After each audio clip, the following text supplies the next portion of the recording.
Nouvelle édition d'information sur RTIA. Le président Alassane Ouattara a souligné ce lundi l'importance du prix Félix Houphouët-Boigny pour la recherche de la paix. C'était au cours d'une rencontre avec la directrice générale de l'UNESCO. Le chef de l'État qui a regagné Abidjan cet après-midi s'est dit très honoré de sa désignation par l'UNESCO comme protecteur du prix et d'œuvrer pour son rayonnement. Le chef du gouvernement est quant à lui en Allemagne. À Hambourg, Robert Begré-Mambé participe à une conférence sur le développement durable, une importante rencontre qui est à sa première édition et qui vise à promouvoir, dans un contexte de crise géopolitique croissante, un échange fondé sur un partenariat entre les grandes économiques et les sociétés émergentes. Et puis l'opération de libération des chambres illégalement occupées par les étudiants se poursuit et s'étend à d'autres cités universités.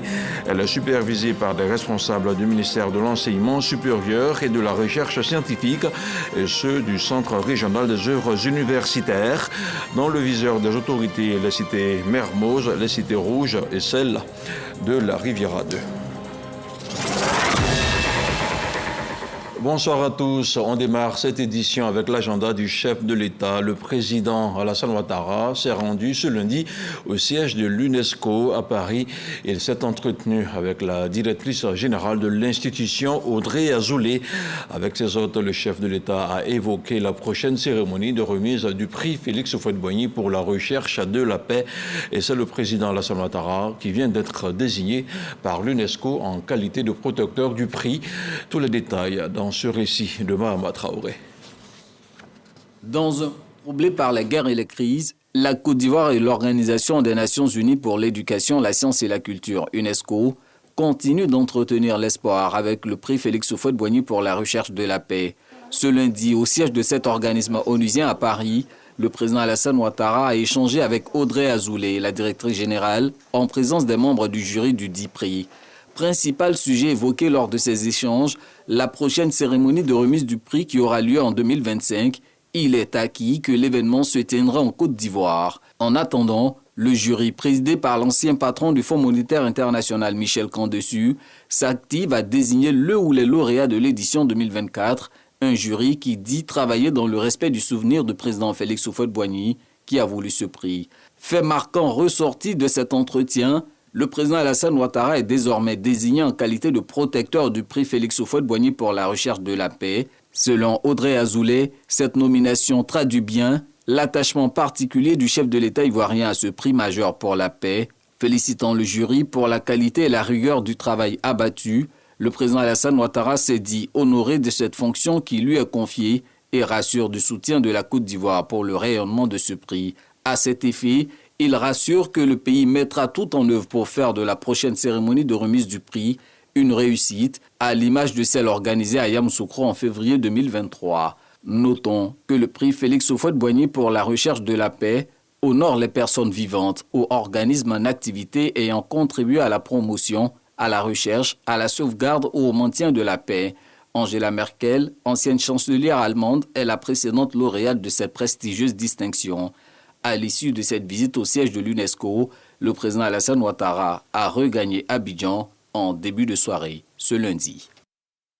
C'était l'un des titres de cette édition en Allemagne. Le Premier ministre a participé à l'ouverture de la conférence de Hambourg sur le développement durable. Robert Begré-Mambé, qui représente le président de la République, a appelé à multiplier les initiatives pour l'atteinte des ODD. Herman Guibé est notre envoyé spécial. Hambourg, en Allemagne, capitale de la réflexion sur le développement durable. Le Premier ministre Robert Begré-Mambé est accueilli par le chancelier allemand Olaf Scholz et Peter Schenscher, président du Sénat de Hambourg. Le chef du gouvernement représente à cette conférence internationale le président de la République Alassane Ouattara.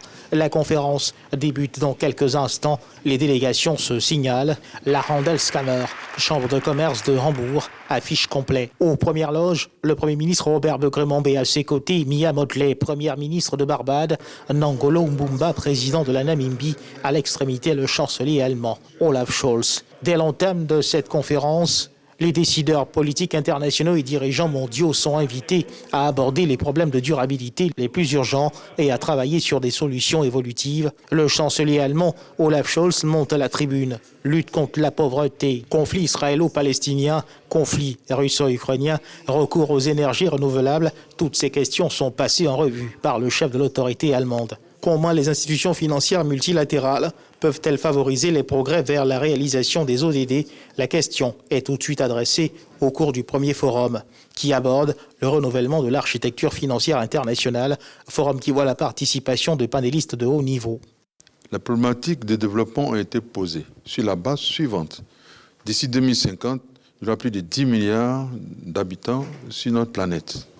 Dans les 10 milliards, 200 millions de jeunes seront à la recherche d'emploi, un minimum. Cela oblige à reconfigurer l'architecture du financement du développement en prenant en compte les nécessités, les exigences de développement des pays au sud de l'hémisphère. Par conséquent, l'intérêt qui se présente à nous, c'est de savoir que, premièrement, il faut développer les infrastructures avec des maturations de crédit qui soient différentes de ce que nous connaissons actuellement.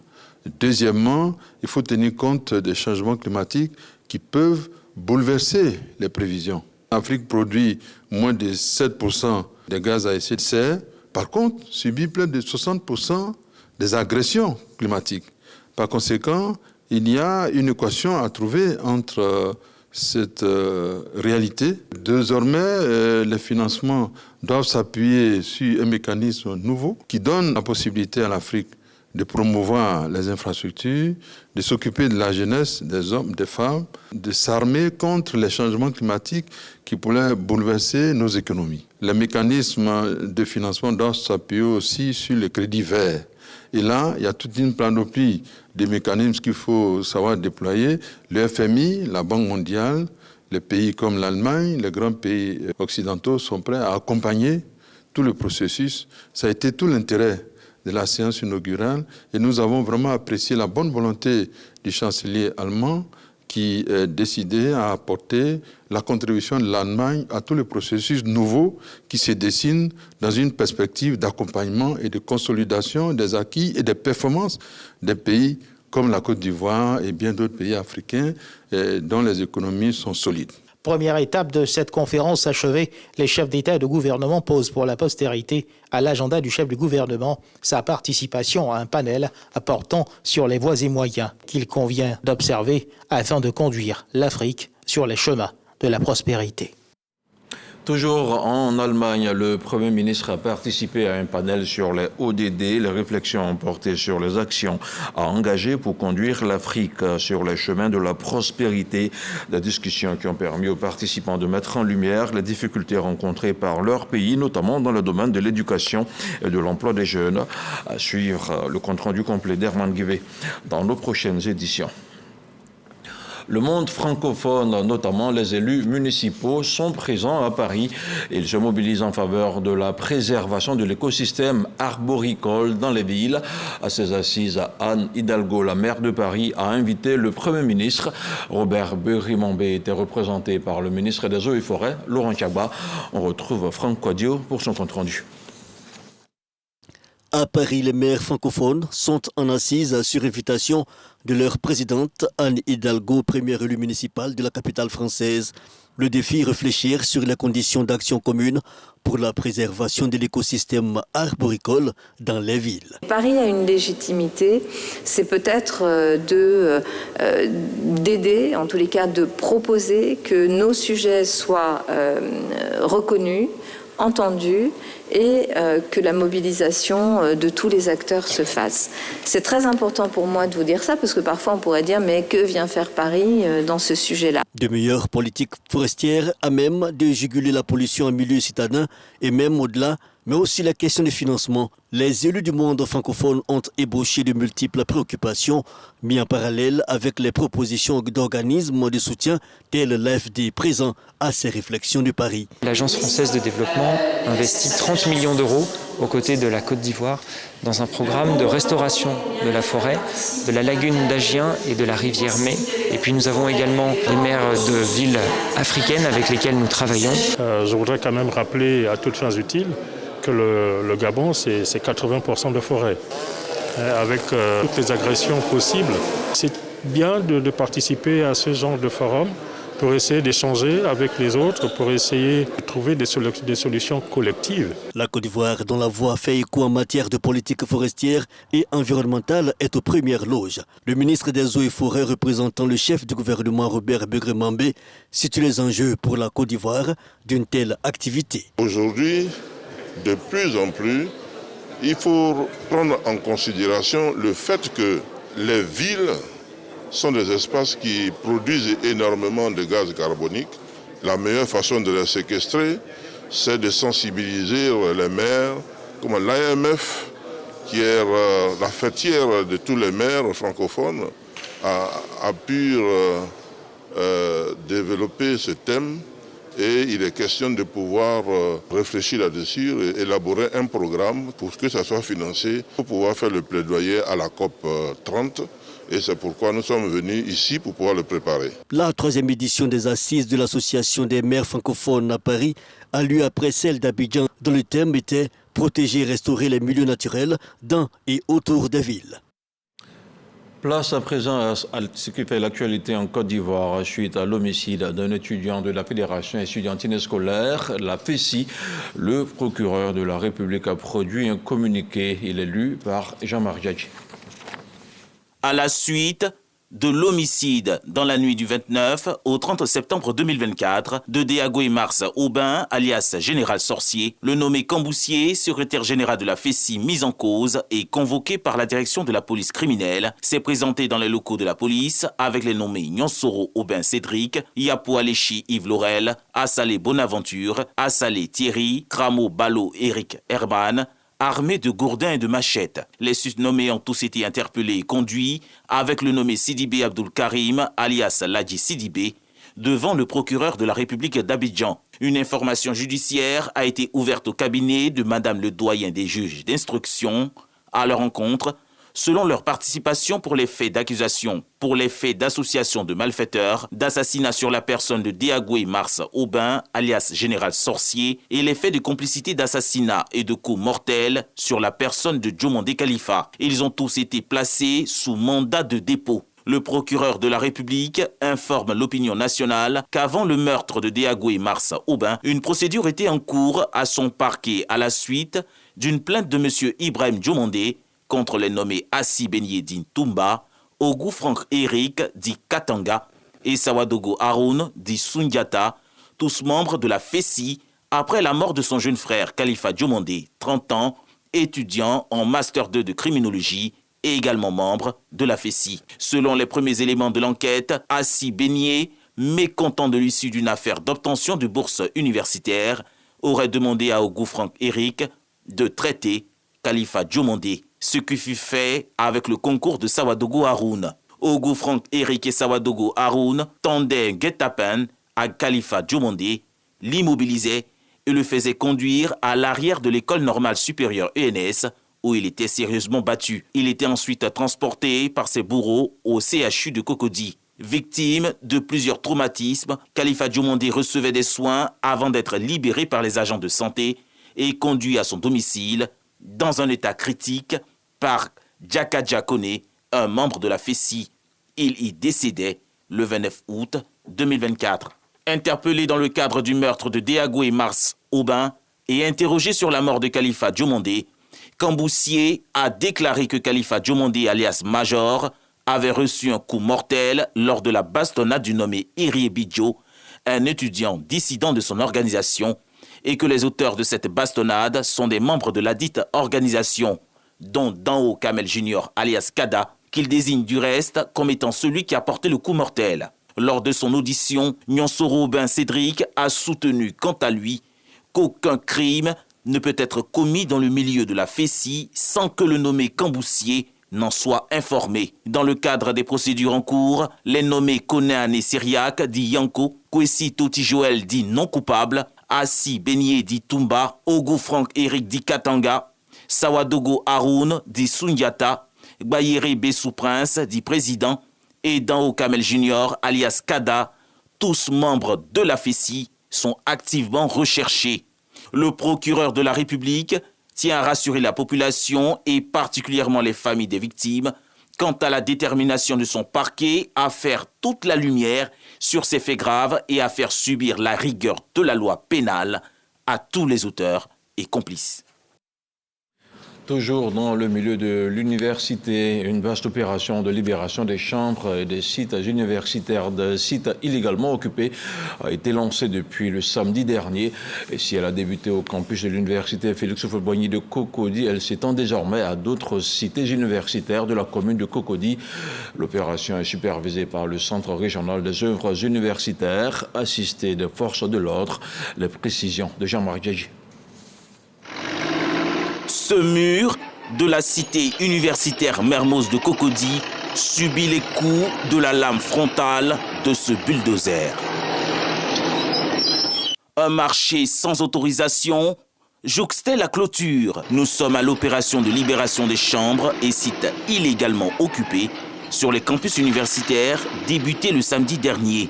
À la manœuvre, le ministère de l'Enseignement supérieur et de la Recherche scientifique à travers le centre régional des œuvres universitaires CROU, accompagné des éléments du district de police de Cocody. À l'intérieur des 7 bâtiments de la cité universitaire Mermoz se déroulait une véritable foire commerciale. Et même des lieux de culte y étaient érigés. Tout ce monde est déguerpi.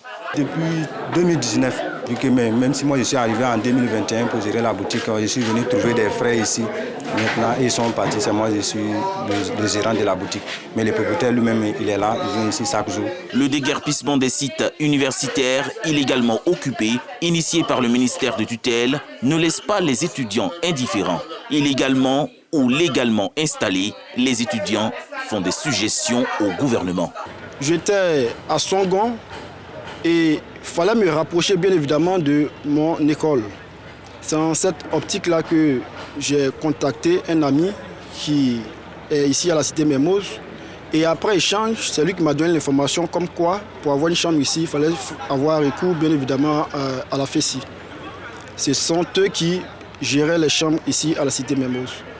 Déjà avant que je n'arrive ici, je n'avais pas l'information qu'il fallait passer par le CROU. Pour moi, j'étais légal alors que j'étais dans l'illégal. Puis actuellement, il y a des gens qui occupaient les chambres illégalement. Ils étaient là, ce ne sont pas des étudiants, mais ils étaient là, des pères de famille. Pourtant, vous savez qu'il y a vos petits frères, il y a vos enfants qui vont rentrer à l'université. Bon, moi, personnellement, je n'ai pas été touché parce que j'ai postulé légalement et on a eu notre chambre légalement. Mais ce qui me rend un peu triste parce que j'ai des amis on était en vivant ensemble ici, mais ils n'ont pas eu les chambres légalement, mais ils sont partis. Maintenant, tout ce que je peux demander au gouvernement, si le gouvernement peut lancer très vite les réadmissions, mais les admissions pour que les étudiants qui sont sortis puissent postuler pour avoir les chambres aussi légalement. L'opération s'est poursuivie au campus ancien de Cocody. Un tunnel reliant le bâtiment 1 au centre médical est repéré et libéré. Il avait été obstrué par les étudiants. Les traces du passage des occupants illégaux sont encore visibles sur les murs. Des riverains témoignent. Les éléments de la FESI sont venus installer des chambres froides. Ils ont cloisonné, ils ont même construit une maison. Donc du coup, les gens ne pouvaient plus passer. Ils faisaient des tortures ici. Ils torturaient des étudiants ou bien certains de leurs éléments. On commençait à squatter les lieux, chasser même des agents de leur bureau, les occuper. Ils ont aussi créé une forme d'insécurité dans le centre médical, de sorte que les agents avaient du mal à travailler, puisque l'endroit était devenu un endroit de consommation assez fréquent de drogue. C'était devenu aussi par moments un endroit de passe. Du samedi 5 au dimanche 6 octobre 2024, le district de police de Cocody enregistre comme bilan partiel des saisies effectuées lors de cette opération. 42 armes blanches, 5 personnes interpellées, 2158 chambres illégalement occupées vidées et 10 autres objets saisis. Cette mémise cible 6 sites de l'université Félix Houphouët-Boigny de Cocody. L'opération va durer 1 mois, de sorte à passer au crible toutes les résidences universitaires du pays, comme prévu par le ministère de l'Enseignement supérieur et de la Recherche scientifique. Autre chose à présent, le ministre des Affaires étrangères, de l'intégration africaine et des Ivoiriens de l'extérieur était ce lundi face à la commission des relations extérieures de l'Assemblée nationale. Léon Kakou-Adam était porteur du projet de loi autorisant le président de la République à ratifier un accord, celui portant création en Côte d'Ivoire de la Banque européenne pour la reconstruction et le développement BERD. Un projet de loi en un article unique voté à l'unanimité des membres de la commission présente. Le compte-rendu de Léon Brou. Il autorise le président de la République à ratifier l'accord portant création de la BERD, la Banque européenne pour la reconstruction et le développement. Le projet de loi voté à l'unanimité des 29 députés présents sur les 44 membres de la Commission des relations extérieures de l'Assemblée nationale. Moins de 90 minutes de débat, pas pour la simplicité du test, mais pour l'urgence pour la Côte d'Ivoire à saisir les opportunités offertes par cette banque. Prêt à des taux concessionnels, 80% des interventions en faveur du secteur privé, selon l'émissaire du chef de l'État. Dans le cadre de ces interventions, la BERD développe des partenariats avec un large éventail de parties prenantes au niveau local et international dans les secteurs privés et publics, ainsi que sur les problématiques de développement. Cette adhésion offrira en outre à notre pays des opportunités nouvelles de mobilisation de ressources additionnelles pour le financement de projets structurants dans le cadre de la mise en œuvre de sa politique de développement. Domaine cible, télécommunications, agroalimentaire, énergie, tourisme, transport. La BERD, donc pour agrandir l'éventail des partenaires, accélérer la création de champions nationaux et le développement. 241 milliards de francs CFA, le droit d'adhésion qui fait de la Côte d'Ivoire un actionnaire de cet instrument international d'aide au développement. Refinancement de l'IDEA 21 ou comment sauver 250 millions de personnes de la pauvreté pour des solutions idoines à la première assemblée pour le développement économique. Faire avancer l'avenir de l'Afrique se tient à Abidjan dans moins de 48 heures. La ministre de l'économie, du plan et du développement, Niale Kaba, était ce soir l'invité de Hamza Diaby pour annoncer l'événement. Je vous propose de l'écouter. Les événements des 9 et 10 sont des événements importants pour nos pays. Alors l'IDA finance, vous l'avez dit, les pays les plus pauvres du monde. Aujourd'hui, l'IDA finance 75 pays dans le monde. Il avait commencé à financer, je pense qu'il y en a 40 qui sont sortis, 115 pays depuis sa création en 1960. L'IDA finance les projets de développement de ces pays pour les aider à la fois dans leur développement, pour les aider également à lutter contre la pauvreté et à améliorer les conditions de leur population.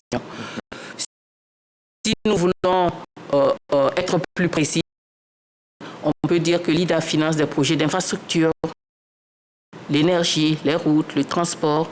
L'IDA finance la santé, la sécurité sociale, l'IDA finance l'éducation, l'IDA finance aussi des projets de gouvernance, l'IDA finance les projets de fragilité, c'est-à-dire que les crises inattendues, etc., auxquelles tous ces pays peuvent faire face. La Côte d'Ivoire fait partie des pays IDA, mais la Côte d'Ivoire est un pays qui est en train de sortir de l'IDA, c'est-à-dire que nous sommes dans la tranche supérieure, si bien que nous avons accès à 2 types de ressources, les ressources IDA, mais aussi les ressources BERD. Alors, cette assemblée, il faut le dire, c'est un sommet avec des chefs d'État et de gouvernement, mais également avec le président de la Banque mondiale et ses partenaires. Les rencontres des 9 et 10, vous l'avez dit, c'est un plaidoyer. C'est pour venir renforcer un plaidoyer qui a déjà eu lieu en avril à Nairobi. Et vous l'avez constaté, nous avons autour de la table à la fois les donateurs, mais également les bénéficiaires qui vont venir dire combien de fois l'IDA, il est important d'abonder l'IDA. Vous avez parlé de l'objectif de développement durable. Nous sommes à 6 ans de 2030. Et je peux vous dire que lorsqu'on fait le bilan des ODD, pas en Côte d'Ivoire, nous on a fait quelques avancées, mais de façon globale au plan mondial, nous n'avons pas atteint plus de 20% des objectifs. Donc c'est dire que les défis sont importants et nous allons nous retrouver les 9 et 10 pour expliquer aux donateurs l'importance d'abonder de façon conséquente l'IDA 21. Sur un tout autre plan, en 2025, le secteur de la communication aura un nouveau guide, une boussole pour un meilleur fonctionnement. Cette boussole, c'est la politique nationale de la communication et des médias, en abrégé PONACOM 2530. Pour son élaboration, le ministère de tutelle, sinon le ministre de tutelle Amadou Koulibaly, a réuni les parties prenantes du monde de la communication. On en parle avec Khalil Dumandé. Pour les 5 prochaines années, le ministère de la Communication souhaite insuffler une nouvelle dynamique au secteur en Côte d'Ivoire. Pour y parvenir, les parties prenantes, sous le leadership du ministre de tutelle, veulent miser sur la PONACOM, la politique nationale de la communication et des médias. À cette réunion de cadrage, Amadou Koulibaly partage la vision pour l'élaboration de la PONACOM 2025-2030. La vision qui nous guide est ambitieuse, puisque nous avons décidé de faire de la communication un levier de la politique d'industrialisation de notre nation, mais au-delà, d'en faire un catalyseur du développement économique, social et culturel. Il est essentiel que nos communicants, journalistes, utilisateurs, donc je dirais de médias sociaux, soient équipés pour répondre aux nouveaux défis médiatiques et pour accompagner cette dynamique de changement de notre société. Avec la nouvelle politique nationale de communication, les acteurs entendent mettre en place des outils pour mieux adresser la question des fake news et la sécurisation des données étatiques confidentielles. On est toujours choqué de voir que des messages du ministère de la Sécurité se retrouvent sur les réseaux sociaux. Un des gros défis de notre époque, c'est les infox. Un des objectifs phares de la PONACOM est également de contribuer à l'émergence d'un Ivoirien nouveau, responsable. Cela passe notamment par la diffusion d'une information de qualité. Ensemble, nous allons donner à la PONACOM 2025-2030 une dimension stratégique à la hauteur des ambitions de notre pays. Cette réunion de cadrage marque le début des travaux de l'élaboration de la politique nationale de la communication et des médias 2025-2030. Les parties impliquées se donnent jusqu'au 22 novembre 2024 pour sortir des propositions concrètes. Le ministère de la Femme, de la Famille et de l'Enfant a donné le coup d'envoi de la rentrée des classes dans les structures socio-éducatives de base. L'opération se déroule sur l'ensemble du territoire national à compter de ce lundi 7 octobre. Un lancement en marge duquel Nassene Batouré a visité le complexe socio-éducatif de Cocody Nord. La ministre de la Femme, de la Famille et de l'Enfant s'est aussi rendue dans un groupe scolaire privé spécialisé dans la prise en charge de la petite enfance. Le compte-rendu d'Amélie Rassouba. Les enfants du complexe socio-éducatif de Cocody réservent un accueil chaleureux à Nassene Batouré. La ministre de la Femme, de la Famille et de l'Enfant est venue se rendre compte de l'effectivité de la rentrée des classes dans les structures socio-éducatives de base.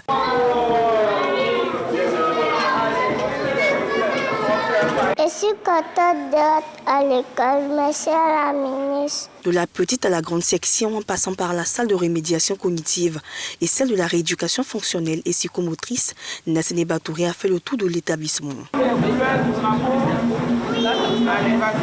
À quelques mètres de là, un groupe scolaire privé. L'objectif est le même, s'assurer du bon déroulement de l'apprentissage des enfants. Je suis contente d'être à l'école.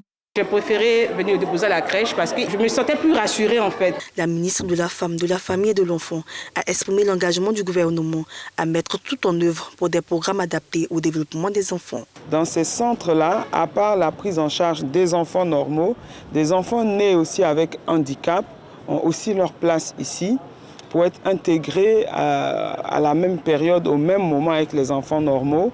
Et nous avons aussi des bureaux d'écoute pour les familles, les cas de victimes de violences basées sur le genre, les cas aussi de femme en grossesse qui veut des orientations en ce qui concerne les visites prénatales et je dirais aussi sur des conseils sur la nutrition. Le secteur de la protection de la petite enfance a connu une forte croissance ces 3 dernières années en Côte d'Ivoire.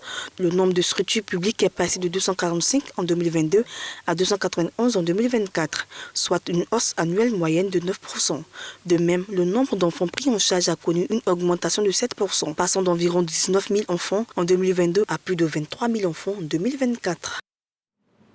On termine avec du sport, du football, avec la Côte d'Ivoire qui a organisé et remporté la première édition de la Marachmonde, la Coupe du Monde de Maracana.